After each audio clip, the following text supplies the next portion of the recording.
Halo, salam jumpa lagi bersama dengan saya, Ibu Marcelina. Nah, hari ini kita sudah sampai ke bab 5 dengan judul Nilai-nilai dasar hidup manusia. Nah, dari bab 5 ini ada dua subbab atau dua subtema. Yang pertama, kebebasan anak-anak Allah, dan yang kedua adalah sabda bahagia. Dan pada hari ini kita akan fokus pada bagian yang pertama, yaitu kebebasan anak-anak Allah. Nah, apakah kalian sudah siap? Are you ready? Wah, ayo sudah siap, silakan angkat tangan. Wow, banyak ya yang angkat tangan. Ya, Ibu senang sekali nih kalau kalian mempunyai semangat untuk belajar. Nah, inilah dia remaja-remaja harapan masa depan. Baik, sebelum kita melangkah lebih lanjut, kita akan mengawali pembelajaran kita dengan doa. Kita mohon agar seluruh proses kita pada hari ini dapat berjalan dengan baik. Mari kita persiapkan hati kita untuk berdoa. Dalam nama Bapa dan Putra dan Roh Kudus. Amin. Allah Bapa yang Maha Baik, kami bersyukur atas anugerah sakramen baptis yang telah kami terima.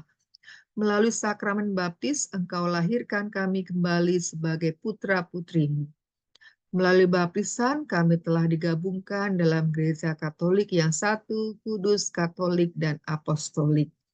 Kami mohon berkat Roh Kudus-Mu dalam pembelajaran hari ini, agar kami dapat mendalami perjalanan hidup kami sebagai putra-putrimu. Semoga kami makin mampu menghayati dan mewujudkan kebebasan sejati putra-putrimu untuk membangun hidup bersama dalam persaudaraan sejati dimanapun kami berada. Demi Kristus Tuhan dan pengantara kami. Amin. Santo Antonius, doakanlah kami. Dalam nama Bapa dan Putra dan Roh Kudus. Amin. Nah, apakah buku-buku kalian sudah disiapkan? Nah, sudah ya? Baik, mari kita lanjutkan. Nah, tujuan pembelajaran kita untuk tema ini adalah memahami nilai-nilai dasar hidup bersama yang diajarkan Yesus sehingga tergerak untuk mewujudkannya dalam perilaku hidup sehari-hari. Jadi memahami ajaran Yesus, kemudian menerapkannya dalam tindakan, dalam sikap, perilaku kita sehari-hari. Lalu apa yang menjadi indikator pencapaian tujuan pembelajaran? Nah, karena kita berfokus pada bagian yang A tadi, maka indikator pencapaian tujuan pembelajaran adalah yang saya blok warna kuning. Yang pertama, menceritakan pengalaman pribadi dalam mewujudkan kebebasan. Dua, menguraikan arti kebebasan dengan kata-kata sendiri. Tiga, menjelaskan pandangan gereja tentang kebebasan anak-anak Allah berdasarkan artikel Gaudium et Spes, ya, nomor 17 dan juga dari kitab suci. Dan yang keempat, menjelaskan pandangan Santo Paulus dalam suratnya kepada umat di Galatia, bab 5 ayat 1, ayat 13 sampai 15. Bagaimana hendaknya kebebasan atau kemerdekaan itu kita gunakan. Nah, itulah yang akan menjadi tujuan dari proses pembelajaran kita kali ini. Nah, berikutnya adalah nah, nilai-nilai Lokoresa. Ini adalah profil pelajar Pancasila, lalu ini nilai Lokoresa. Nah, profil pelajar Pancasila yang mana dan nilai Lokoresa yang mana yang akan kita perdalam kali ini. Nah, untuk profil pelajar Pancasila kita akan fokus pada 3 poin, yaitu beriman, bertakwa kepada Tuhan Yang Maha Esa, dan berakhlak mulia. Ya, karena tema ini secara langsung membahas relasi kita dengan Allah, identitas kita sebagai anak-anak Allah, dan bagaimana kebebasan digunakan secara bertanggung jawab sesuai iman Katolik. Dan yang kedua adalah mandiri. Nah, kebebasan sebagai anak-anak Allah menuntut sikap mandiri dalam memilih yang baik dan benar menurut suara hati dan ajaran iman, bukan sekedar mengikuti arus atau tekanan dari luar. Wah, banyak yang A, kita ikut A. Banyak yang B, kita ikut B. Padahal belum tentu itu benar. Maka yang menjadi panduannya adalah suara hati dan ajaran iman. Dan yang ketiga adalah berkebinekaan global.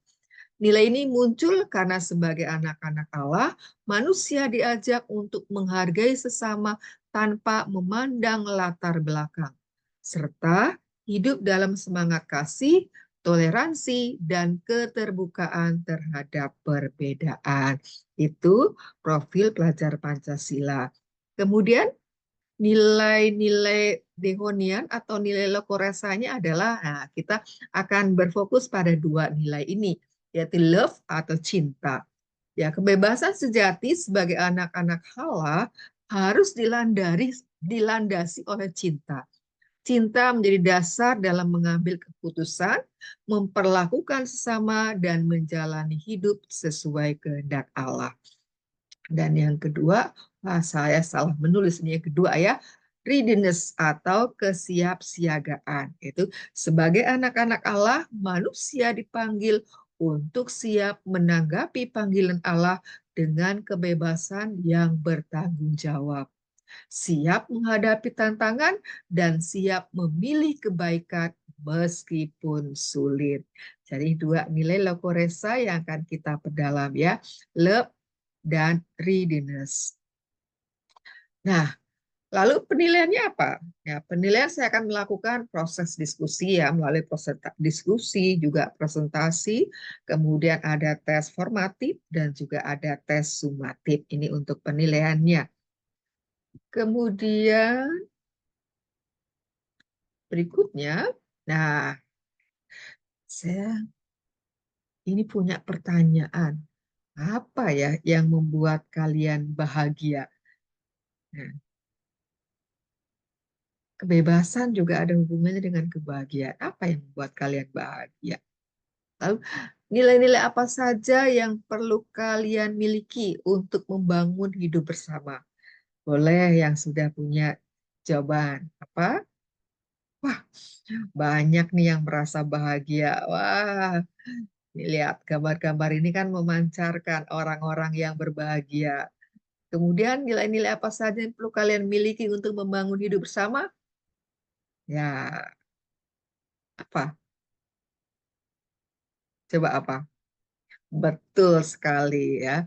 Ya, nilai-nilai apa yang perlu kita miliki dalam membangun hidup bersama adalah bisa tadi apa? Bisa cinta, juga kesiapsediaan ya kan? Kemandirian, tanggung jawab, keterbukaan, kemudian saling memperhatikan, ya banyak hal lagi yang dibutuhkan dalam hidup bersama dengan orang lain. Nah, berikutnya, nah, setiap orang mempunyai kebebasan untuk membangun hidupnya. Ya, ya. Hidup kita dibangun sesuai dengan tujuan hidup yang kita pilih. Apa tujuan hidup kalian? Apakah kalian sudah merumuskan dan memilihnya? Nah, tujuan hidup yang kita miliki akan memandu kita dalam bersikap, bertindak, dan berperilaku.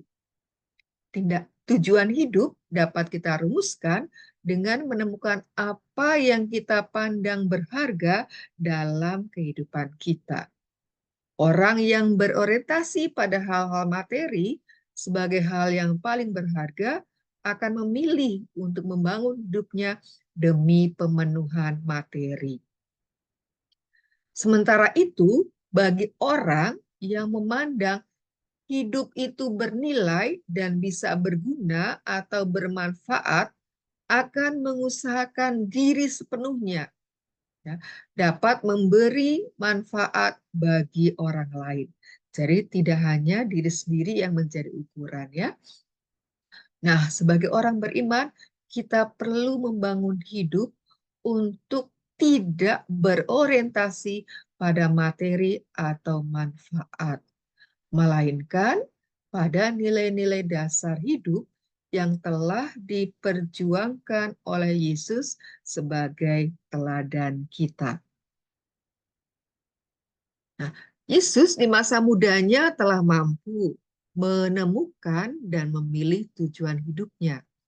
Dalam Lukas bab 4 ayat 16 sampai 21, kita mengetahui misi Yesus dan apa yang hendak diperjuangkannya. Misi utama Yesus adalah mewartakan dan mewujudkan kerajaan Allah. Ya, ini misi utama Yesus. Lalu tujuan utama seluruh hidup Yesus adalah melaksanakan tugas sebagai utusan Bapa. Jadi ada misi, lalu bagaimana misi itu diwujudkan? Yaitu dengan tujuannya. Bahwa tujuan utama seluruh hidup Yesus adalah melaksanakan tugas sebagai utusan Bapa. Dengan berbagai cara, Yesus melaksanakan misinya. Nah, dalam bab ini kita diajak untuk mendalami tentang nilai-nilai dasar hidup manusia seperti telah diwartakan, diwujudkan, dan diperjuangkan oleh Yesus. Pembahasan tentang nilai-nilai dasar ini diharapkan akan membantu kita membangun arah dan tujuan hidup berdasarkan nilai-nilai yang diperjuangkan oleh Yesus. Begitu? Nah, pembahasan tentang nilai-nilai dasar ini diharapkan akan membantu kalian membangun arah dan tujuan hidup berdasarkan nilai-nilai yang diperjuangkan Yesus. Nilai-nilai dasar yang secara khusus hendak didalami adalah nilai kebebasan sebagai anak-anak Allah dan kebahagiaan. Pembahasan kedua nilai dasar dalam hidup manusia ini diharapkan akan mengantar kita untuk membangun hidup seperti teladan Yesus. Sejak masa remaja, kita diharapkan mengarahkan hidup untuk ikut memperjuangkan nilai-nilai dasar tersebut dalam hidup sehari-hari seperti yang telah dilakukan oleh Yesus, ya. Nah, apakah kan kalian sering nih mendengar bebas, kebebasan, merdeka. Apakah kalian ini sudah memahami apa itu arti kebebasan? Ayo. A, sangat paham, B, paham, C, sedikit paham, dan D, belum paham. Nah, kalian ada di mana ini? A, B, C, atau D? Jawab dengan jujur ya. Bukan untuk menyenangkan ibu guru atau menyenangkan orang lain, tapi jujur. Sejak apakah kalian sudah memahami arti kebebasan? Baik, nah, sepertinya ada yang sudah paham, ada yang sedikit paham ya. Baik. Nah, kalau ditanya apakah saat ini kamu sebagai remaja itu merasa bebas atau merdeka? Jawabannya apa? Ada yang menjawab A, ya sangat bebas. Atau ada yang menjawab B, ya bebas. Atau ada yang C, ya sedikit bebas. Atau bahkan ada yang menjawab D, tidak bebas. Ya, silakan kalian lihat dalam hidup pengalaman sehari-hari kalian itu A, B, C, atau D. Sehubungan dengan apakah saat ini aku merasa menjadi remaja yang bebas atau merdeka. Nah, kebebasan anak-anak Allah. Nah, Pasal 1 Deklarasi Universal Hak Asasi Manusia menyebutkan bahwa semua orang dilahirkan merdeka dan mempunyai martabat dan hak-hak yang sama. Mereka dikaruniai akal dan hati nurani dan hendaknya bergaul satu sama lain dalam persaudaraan. Setiap orang mempunyai hak dan kebebasan yang sama tanpa pengecualian apapun, termasuk kebebasan berpendapat dan berekspresi. Ya, jadi ternyata tentang kebebasan ini tidak hanya khas agama kita, tetapi juga sudah menjadi deklarasi hak asasi manusia. Ya, manusia ya seluruhnya ya tanpa kecuali. Nah, hak dasar atau hak asasi yang melekat dalam diri setiap orang harus dihormati dan dilaksanakan dalam kehidupan bersama. Setiap orang tidak hanya mempunyai kebebasan untuk menentukan pilihan hidup, sikap, maupun tindakannya, melainkan juga membangun hidup bersama dalam persaudaraan dengan sesamanya secara harmonis. Jadi kita lihat bahwa kebebasan juga merupakan salah satu hak asasi manusia. Kita juga lihat ke dalam pelajaran yang awal dulu bahwa kebebasan merupakan juga salah satu anugerah istimewa yang diberikan oleh Allah kepada setiap manusia. Selain akal budi ya, manusia diberikan kebebasan. Nah, Gereja Katolik mengajarkan bahwa kebebasan merupakan anugerah Allah.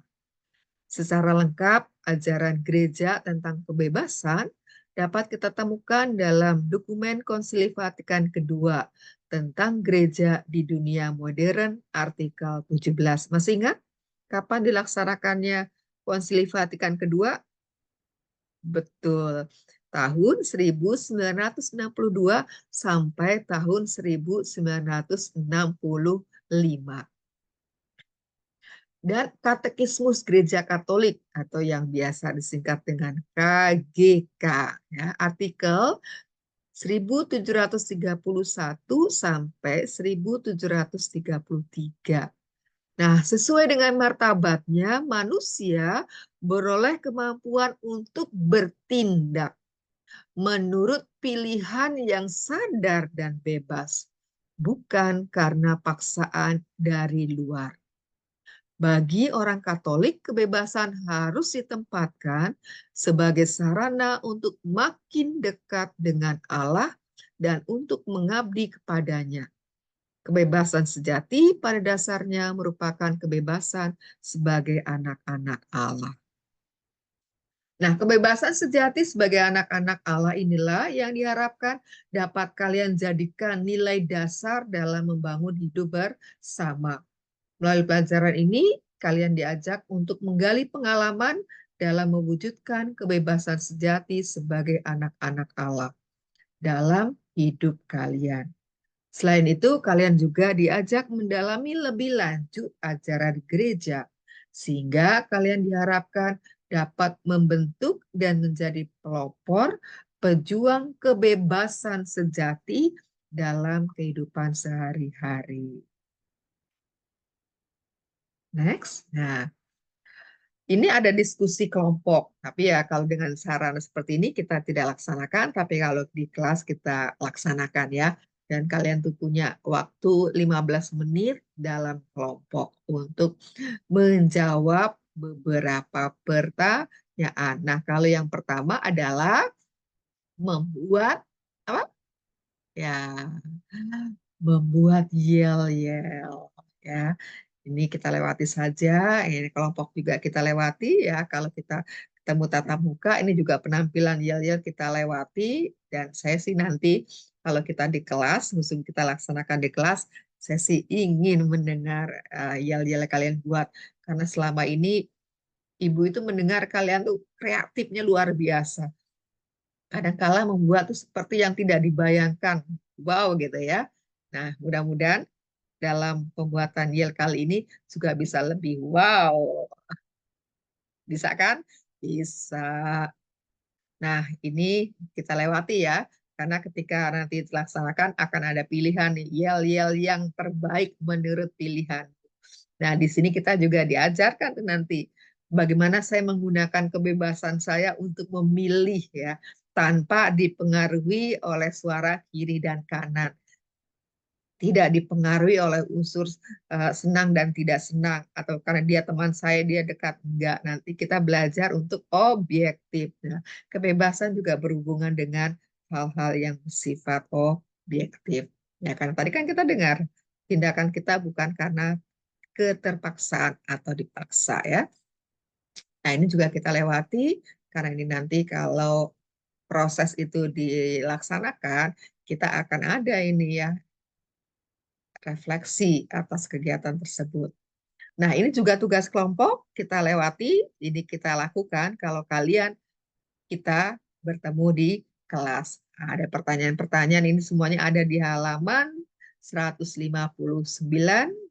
Dan kalian tuh punya waktu 20 sampai 30 menit untuk diskusi dalam kelompok dan membuat bahan presentasi. Seperti yang sudah kalian buat itu keren-keren banget ya. Oke.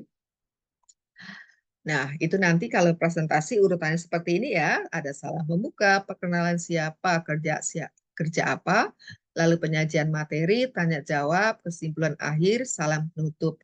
Maka dalam presentasi itu harus jelas pembagian tugasnya ya.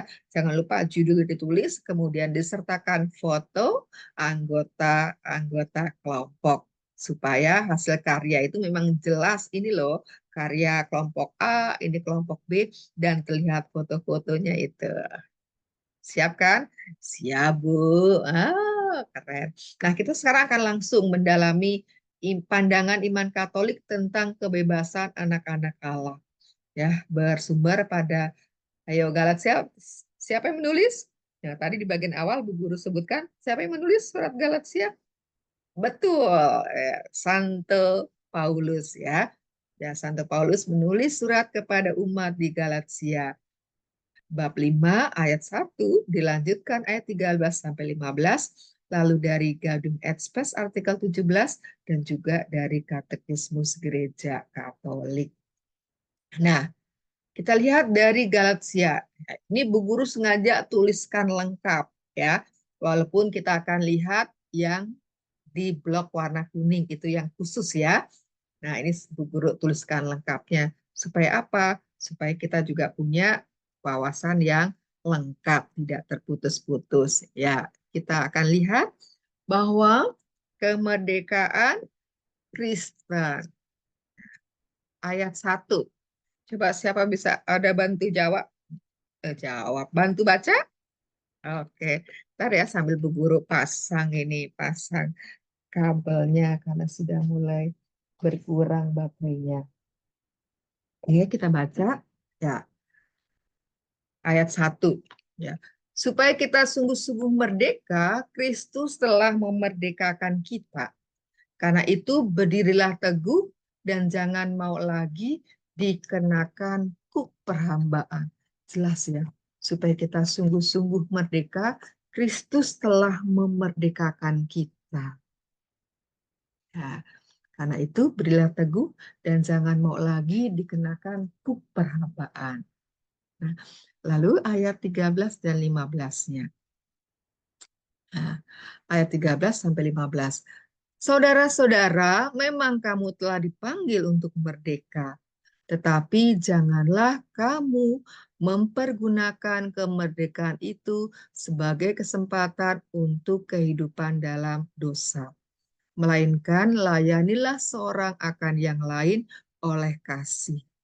Sebab seluruh hukum Taurat tercakup dalam satu firman ini, yaitu kasihilah sesamamu manusia seperti dirimu sendiri. Tetapi jikalau kamu saling menggigit dan saling menelan, awaslah supaya jangan kamu saling membinasakan. Jelas? Jelas banget ya, bahwa kita yang dianugerahkan kemerdekaan, jangan sampai menyalahgunakan kebebasan itu. Karena kalau kita menyalahgunakan kebebasan, bisa kita hidup dalam dosa. Bagaimana pengalaman anak-anakku selama ini dalam menggunakan kebebasannya? Nah, sekarang kita lihat dari ayat-ayat yang tadi sudah dipilihkan untuk kita. Ya, ayat yang pertama ya. Supaya kita sungguh-sungguh merdeka, Kristuslah memerdekakan kita. Karena itu berilah teguh dan jangan mau lagi dikenakan kuk perhambaan. Kita sudah dibebaskan oleh Kristus, bukan untuk kembali hidup dalam dosa, melainkan untuk hidup dalam kebenaran. Karena Kristus adalah sumber kebenaran, ya. Nah, ayat 13. Saudara-saudara, memang kamu telah dipanggil untuk merdeka, tetapi janganlah kamu mempergunakan kemerdekaan itu sebagai kesempatan untuk kehidupan dalam dosa. Melainkan layanilah seorang akan yang lain oleh kasih. Ini sangat jelas. Kebebasan digunakan untuk melayani, bukan untuk memuaskan keinginan daging, keinginan hawa nafsu, ego kita, bukan untuk memenuhi ego kita masing-masing, bukan untuk kesenangan sendiri ya, tapi untuk melayani. Ayat 14 sampai 15. Sebab seluruh hukum Taurat tercakup dalam satu firman ini, yaitu kasihlah sesamamu manusia seperti dirimu sendiri. Kebebasan sejati itu terarah kepada kasih, bukan konflik atau kebencian.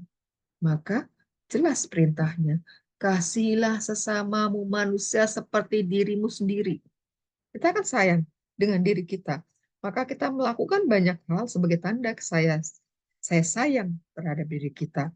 Demikian juga kita terhadap sesama untuk memperlakukan mereka seperti kita memperlakukan diri kita. Bahkan di teks yang lain sangat tegas mengatakan, ya kan? Kalau ada orang yang memusuhi kita diminta untuk apa? Untuk balik mengusir mereka? Untuk memukul mereka? Tidak. Yesus mengatakan apa? Kasihilah musuhmu, ya kan?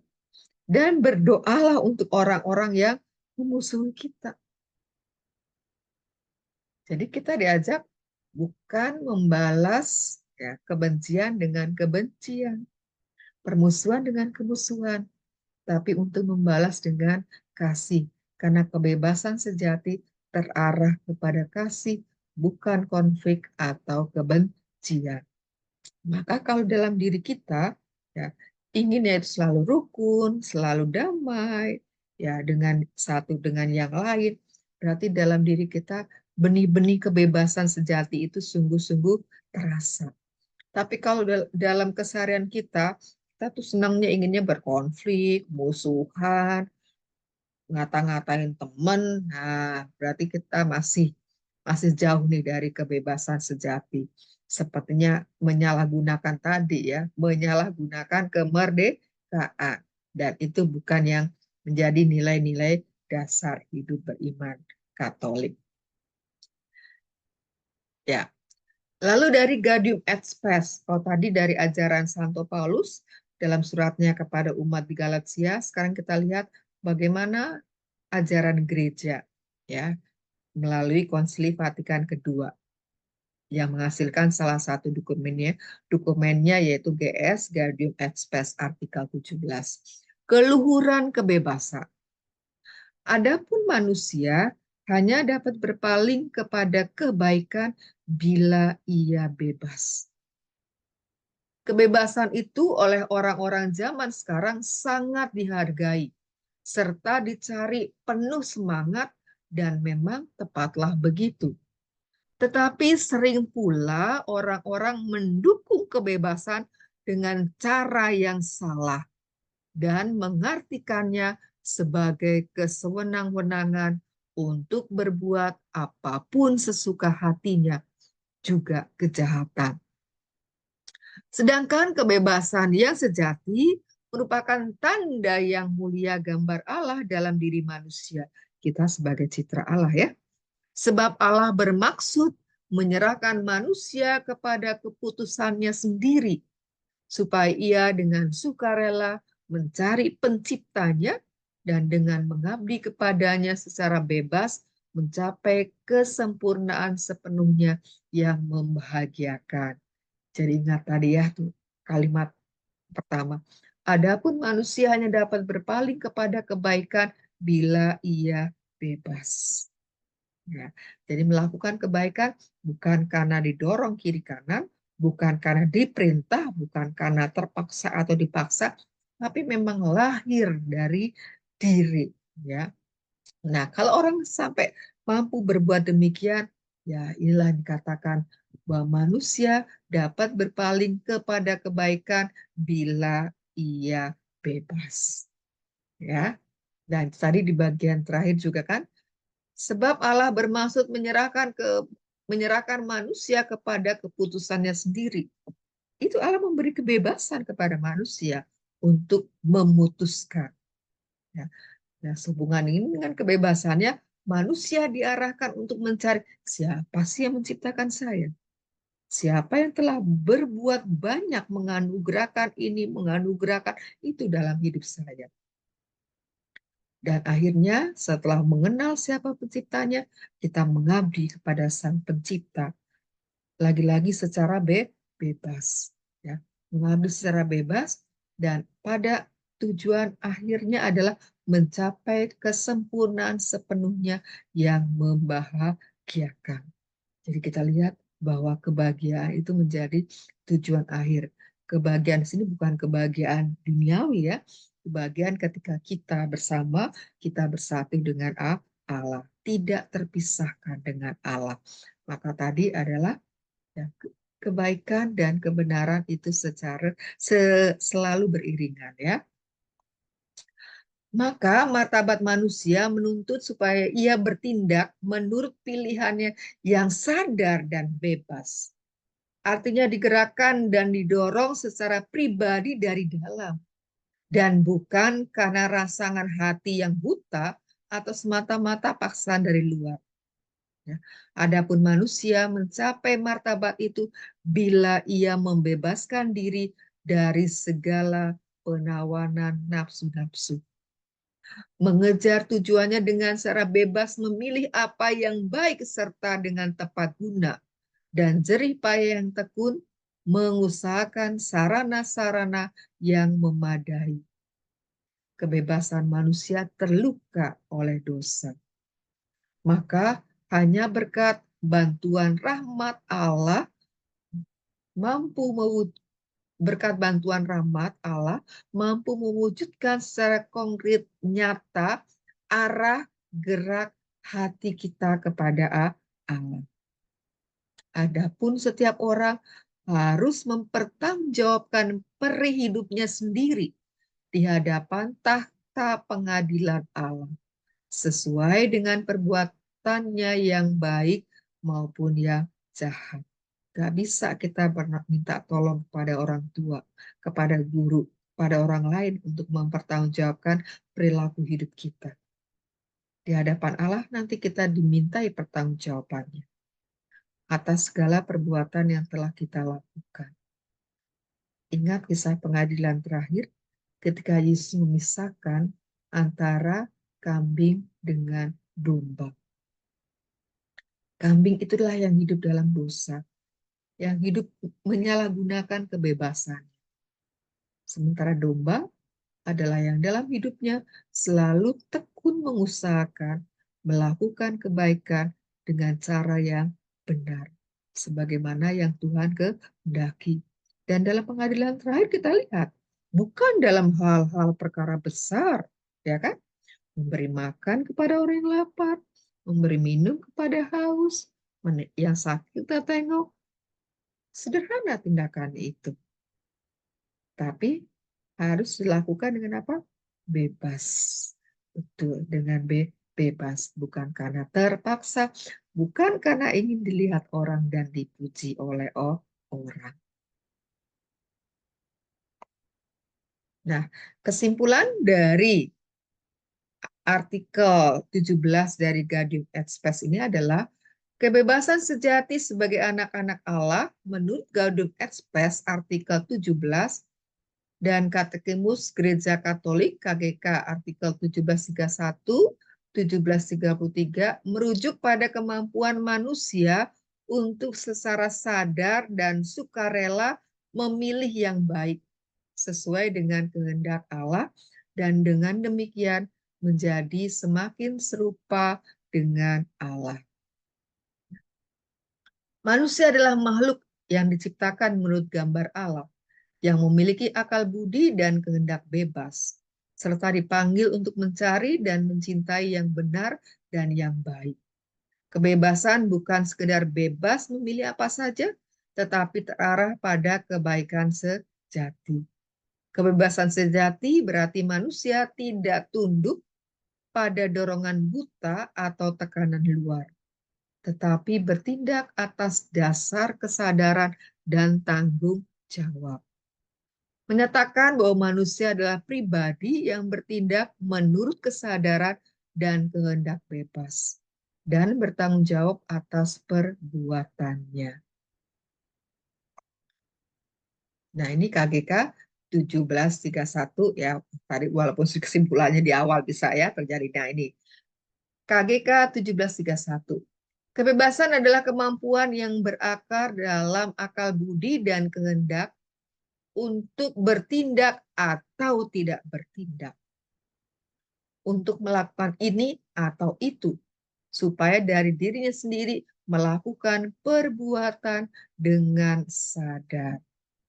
Jadi dia katakan kemampuan adalah kebebasan adalah kemampuan yang berakar dalam akal budi dan kehendak, ya kan? Allah memberikan tadi apa? Kebebasan, akal budi, dan juga kehendak. Dengan kehendak bebas, setiap orang dapat menentukan diri sendiri. Dengan kebebasannya, manusia harus tumbuh dan menjadi matang dalam kebenaran dan kebaikan. Dua hal ini selalu beriringan ya, kebaikan dan kebenaran. Kebebasan itu baru mencapai kesempurnaannya apabila diarahkan kepada Allah, kebahagiaan kita. Nah, lalu bagaimana? KGK 1732 dan 1733. Ya, selama kebebasan belum mengikatkan diri secara definitif kepada Allah, miliknya tertinggi, jadi pemilik kebebasan yang tertinggi itu ya Allah ya kan, karena kita juga mendapatkan anugerah kebebasan dari Allah. Terdapatlah di dalamnya kemungkinan untuk memilih antara yang baik dan yang jahat. Jadi entah tumbuh dalam kesempurnaan atau gagal dan berdosa. Kebebasan merupakan kekasan dari setiap perbuatan yang sungguh-sungguh manusiawi. Ia menjadi dasar bagi pujian atau celaan, jasa atau kesalahan. Ya, jadi sebelum ya bahwa kebebasan manusia sejati hanya tercapai ketika diarahkan kepada Allah yang adalah kebaikan tertinggi. Selama kebebasan itu belum terarah secara penuh kepada Allah, manusia tetap memiliki kemungkinan untuk memilih antara yang baik dan yang jahat. Nah, dengan kebebasannya, manusia bisa memilih mau melakukan yang mana. Melakukan yang baik, melakukan yang jahat. Pilihan ada di tangan kita masing-masing, karena Allah sudah memberikan kebebasan. Ya, 1733. Semakin ia melakukan yang baik, semakin bebas pula manusia. Kebebasan yang benar hanya terdapat dalam pengabdian kepada yang baik dan adil. Keputusan kepada ketidaktaatan dan kepada yang jahat adalah penyalahgunaan kebebasan dan membuat orang menjadi hamba dosa. Ya. Jadi ketika kita tidak taat, kita bisa terjerumus dalam dosa. Dan ini menjadi tanda bahwa kita menyalahgunakan kebebasan yang kita miliki, yang merupakan anugerah dari Tuhan. Dan kalau kita berulang kali menyalahgunakan kebebasan ini, kita bisa menjadi hamba dosa. Maka di sini apa yang dikatakan? Nah, inilah yang membuat tindakan manusia memiliki nilai moral. Ya, karena kebebasan itu memungkinkan adanya pilihan yang bertanggung jawab, yang bisa berbuah kesempurnaan atau dosa. Dan melakukan kebaikan dalam kebenaran berarti menuju kesempurnaan. Ya. Melakukan kebaikan karena terpaksa atau dengan cara-cara yang tidak benar bisa menjadi dosa. Maka kebebasan adalah dasar dari pujian dan celaan, jasa dan kesalahan dalam kehidupan moral manusia. Ya. Jadi kalau kita menyalahgunakan kebebasan, kita akan mendapatkan apa? Ya, mendapatkan celaan. Kalau kita melakukan yang baik, melakukan yang benar, akan mendapatkan pujian. Jadi mana yang mau dipilih? Celaan? Pujian? Ya, ada di tangan kita. kita mau melakukan yang mana, ya kan? Oke, selanjutnya. Nah, lalu intinya apa ya dari 1731. Jadi kebebasan adalah kemampuan untuk bertindak atau tidak bertindak ya tadi ya, untuk melakukan ini atau itu dan seterusnya. Ini seperti tadi ya sudah ya. Ya. Oke. Nah, dosa memperbudak dan menghambat kebebasan sejati ketika orang menyalahgunakan kebebasannya. Nah, sekarang bagaimana kita menggunakan kebebasan? Kita yang masing-masing yang sudah diberikan kebebasan, bagaimana kita menggunakan kebebasan itu? Yang pertama, gunakan untuk memilih yang baik, bukan sekadar mengikuti keinginan diri sendiri. Yang kedua, bebas untuk mencintai dan melayani, bukan untuk egoisme atau sekedar hawa nafsu. Arahkan kebebasan kepada Allah, Sang Kebaikan tertinggi. Tumbuh dalam kebaikan, sebab kebaikan membebaskan, sedangkan dosa memperbudak. Jadi kita menggunakan kebebasan ini untuk memilih yang baik, ya, bukan sekedar mengikuti hawa nafsu, keinginan diri sendiri. Kebebasan kita gunakan untuk mencintai dan melayani. Kebebasan kita gunakan, kita arahkan ya, kepada Allah, Sang Kebaikan yang tertinggi. Jadi dalam melakukan kebaikan-kebaikan, dasarnya adalah kebebasan. Kemudian mengarahkan kebebasan kita gunakan untuk membuat kita bertumbuh dalam kebaikan. Karena kebaikan itu membebaskan.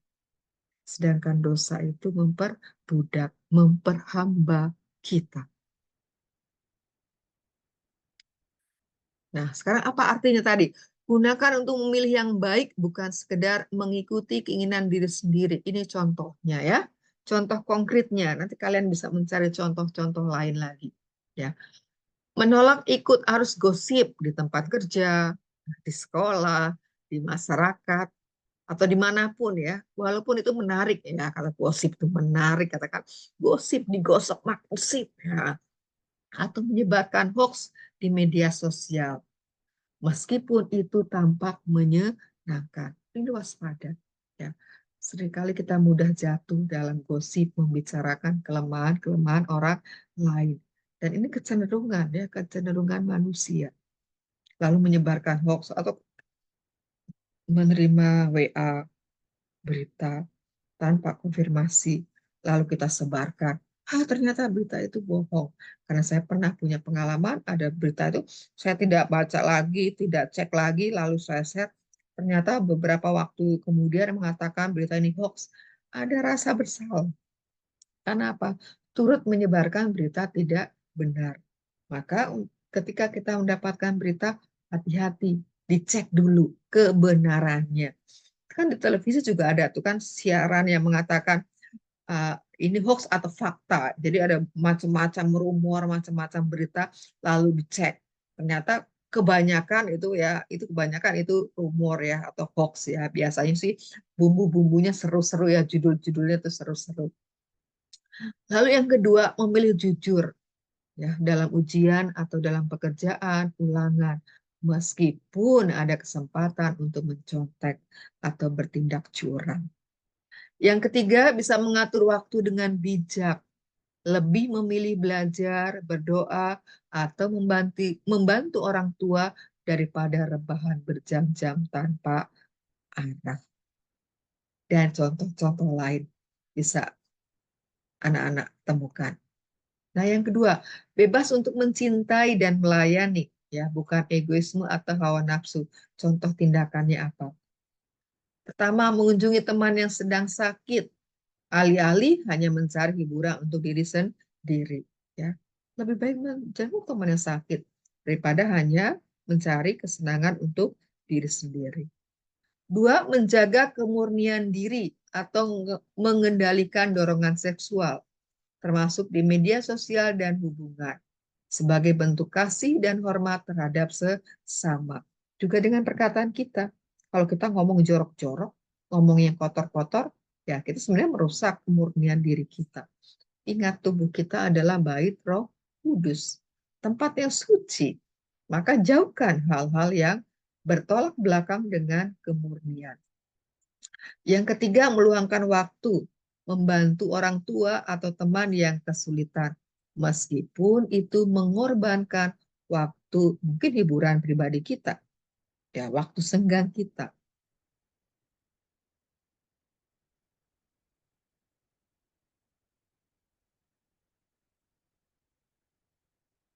Ya, lalu apa artinya arahkan kepada alasan kebaikan tertinggi? Ya, ini contoh tindakannya.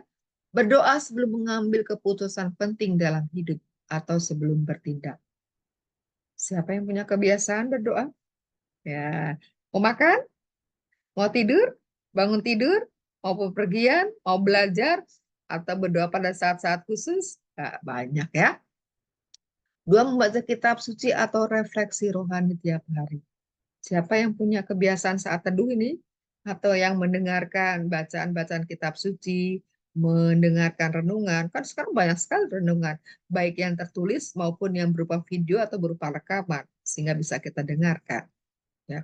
Menjadikan doa, misa, adorasi, pelayanan sakramen-sakramen sebagai prioritas harian, bahkan mingguan, meskipun sibuk atau terlibat dalam pelayanan gereja daripada aktivitas duniawi yang tidak membangun. Jadi jelas saya pilihannya ya. Lebih baik terlibat dalam pelayanan rohani daripada aktivitas duniawi yang tidak membangun bahkan yang merusak. Banyak deh sekarang itu. Ya, orang itu nongkrong-nongkrong. Akhirnya dari nongkrong-nongkrong itu terjadi kesepakatan untuk melakukan tindakan jahat. Ya. Kalau dengan beritanya kan serem-serem banget ya kan? Itu tanda-tanda orang yang menyalahgunakan kebebasan. Lalu berikutnya adalah memilih karier atau aktivitas hidup yang sejalan dengan nilai Injil dan bukan hanya demi uang atau status. Ya, jadi tetap patokan nilai-nilai Injil, teladan Yesus itu menjadi apa tadi? Ya, dasar hidup kita.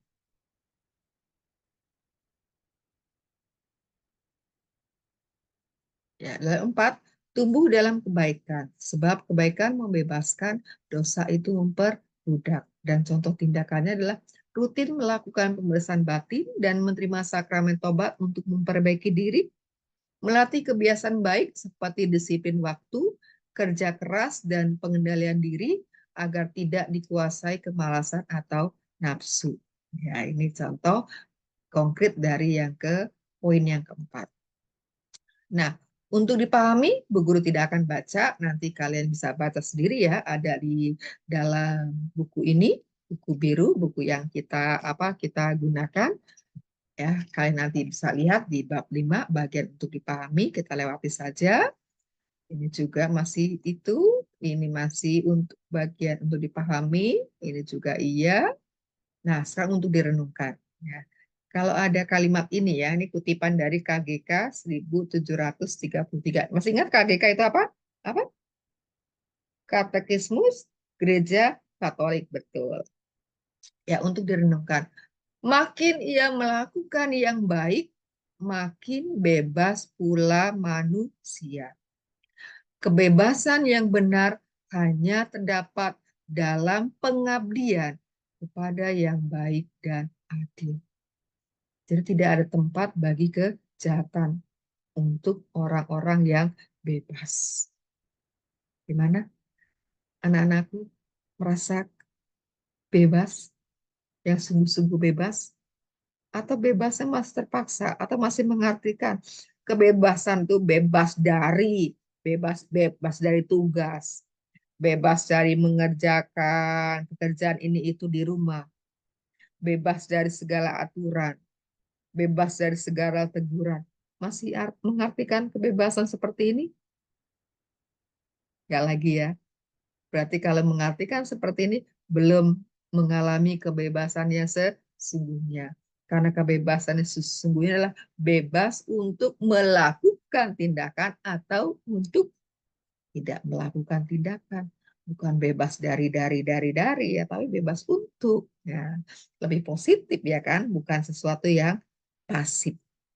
Jadi kebebasan sejati itu sesuatu yang aktif. Nah, tiba saatnya evaluasi. Sudah siap? Ingat apa tadi yang sudah kita bahas? Ah, Guru percaya ingatan kalian kan masih muda-muda, ingatannya itu kuat. Ya. Nah, ini ada soal. Nah, soal ini silakan dijawab. Jawab, lalu ditulis di mana? Kamu tulis di kolom komentar. Ya, nomor satu jawabannya apa? Tulis, nggak usah pakai kata-katanya. Nomor satu, misalkan kamu milihnya A, ya tulis satu A. Kalau milihnya B, ya tulis satu B, gitu ya. Kalau milih C, ya pilih C. Kalau D, ya tulis D. Jadi, kebebasan sejati menurut iman Katolik bukanlah kebebasan untuk melakukan apa saja yang diinginkan, melainkan. Nah, mana yang tepat? A, B, C, atau D? Yang kedua, seorang siswa menolak mencontek walau semua temannya melakukannya dan tidak akan ketahuan. Sikap ini menunjukkan bahwa ia mempergunakan kebebasannya untuk A atau B atau C atau D. Sudah? Jangan lupa tulis ya. Duanya apa? Dua A, B, C atau D. Sesuai dengan pilihan. Tentunya pilih yang paling tepat. Nah, yang ketiga, menurut KGK 1733, seseorang menjadi lebih bebas ketika A. Ia tidak diatur oleh siapapun. B. Ia menuruti semua keinginannya sendiri. C. Ia terus-menerus memilih dan melakukan kebaikan. D. Ia menghindari aturan dan norma sosial. 4. Santo Paulus dalam suratnya kepada umat di Galatia bab 5 ayat 13 mengingatkan bahwa kebebasan adalah untuk A. Melakukan apa yang menyenangkan hati sendiri. B. Melayani sesama dalam kasih. C. Membebaskan diri dari semua kewajiban agama. D. Menjadi lebih unggul dari orang lain. Yang mana jawabannya? Tulis ya. Yang kelima, berikut ini merupakan contoh penyalahgunaan kebebasan yang justru memperbudak manusia. Kecuali yang mana? A. Memilih mengampuni meskipun disakiti. B. Mengikuti hawa nafsu tanpa kendali. C. Berbohong demi kenyamanan pribadi. D. Menyalahgunakan teknologi untuk merugikan orang lain. Mana pilihan jawaban yang paling tepat? Dipahami ya, berikut ini merupakan contoh penyalahgunaan kebebasan yang justru memperbudak manusia, kecuali.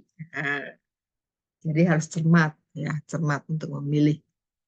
Nah, ini benar atau salah pernyataan ini? Sama, tulis di kolom komentar, tulis satu. Kalau benar tulis B, kalau salah tulis S. Nggak usah tulis benar, salah, nggak usah tulis B atau S ya. Yesus memberi kebebasan kepada manusia agar dapat melakukan segala sesuatu tanpa batas, termasuk yang bertentangan dengan kehendak Allah. Benar atau salah? Nah. Dua, menggunakan kebebasan untuk melanggar perintah Allah justru membuat manusia kehilangan martabatnya sebagai anak Allah. Benar atau salah? Tiga, kebebasan sejati berarti bebas dari segala tanggung jawab agar hidup lebih bahagia. Bagaimana pernyataan ini? Benar atau salah? 4. Ketika seseorang memilih untuk mengampuni orang lain meskipun disakiti, ia sedang menggunakan kebebasannya sebagai anak-anak Allah. Siapa yang benar? Siapa milih salah? Nah, tulis saja. 5. Anak-anak Allah tidak perlu mengikuti ajaran gereja karena sudah bebas menentukan pilihannya sendiri. Bagaimana dengan pernyataan ini? Siapa yang jawab benar? Siapa yang menjawab salah? Saya lihat di kolom komentar.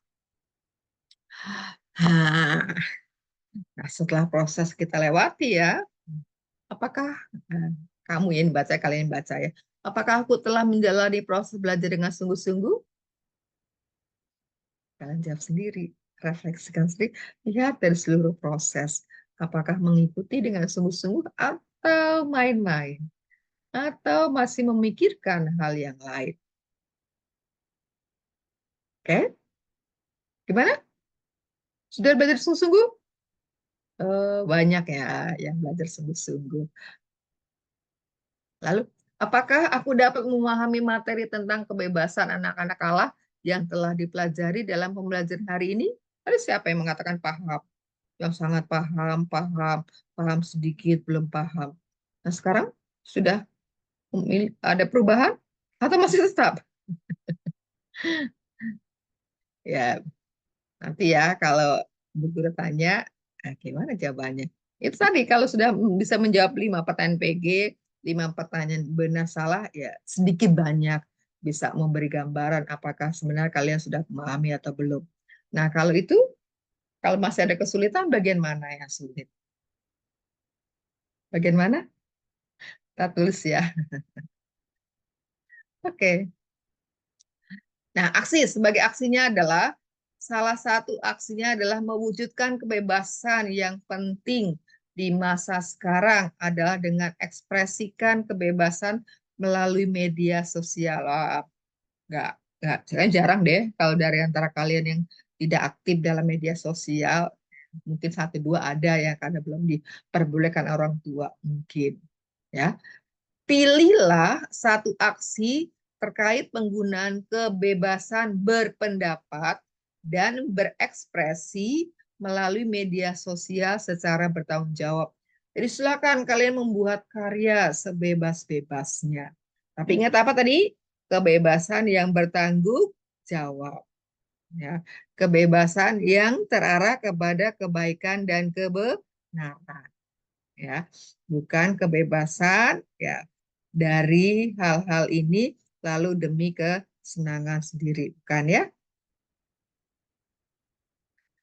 Nah, kita sampai di akhir ini. Nanti bila ada sesuatu yang belum jelas, boleh tanya ya.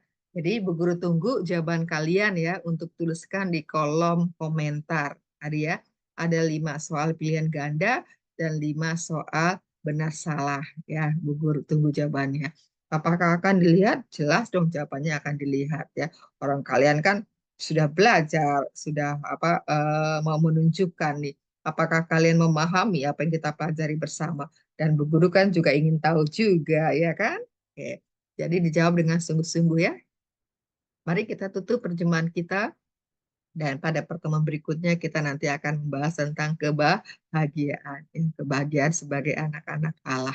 Mari kita persiapkan hati untuk berdoa. Dalam nama Bapa dan Putra dan Roh Kudus. Amin. Datanglah ya Roh takut akan Allah. Ajarilah kami untuk takut dan tunduk kepadamu dimanapun kami berada. Tegakkanlah kami agar selalu berusaha melakukan hal-hal yang berkenan kepadamu. Semua ini kami sampaikan kepadamu dengan perantaraan Kristus Tuhan kami. Amin. Santo Antonius, doakanlah kami. Dalam nama Bapa dan Putra dan Roh Kudus. Amin. Thank you, terima kasih. Jadi silakan dipelajari kembali, ya, dipersiapkan segala sesuatunya. Apalagi sebentar lagi kalian akan menghadapi asesmen akhir tahun.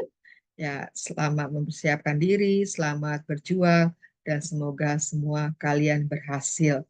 Ya, geser kelas ya, tidak di kelas 7 terus ya, tetapi akan bergeser menjadi kelas 8. Bagaimana, sudah siap? Baik. Guru percaya bahwa kalian dapat diandalkan ya karena kalian sudah mengetahui ya, kebebasan dan bagaimana caranya kita untuk menggunakan kebebasan, dan kata kuncinya adalah baik dan benar. Dua hal itu jangan sampai terlupa ya, terlupa baik dan benar. Baik, bila anak-anak punya pertanyaan, boleh hubungi Bu Guru ya, boleh tulis mau di chat kolom komentar boleh, mau WA boleh, mau ketemu langsung dengan Bu Guru juga boleh. Akhirnya Bu Guru ucapkan selamat jumpa, Tuhan memberkati.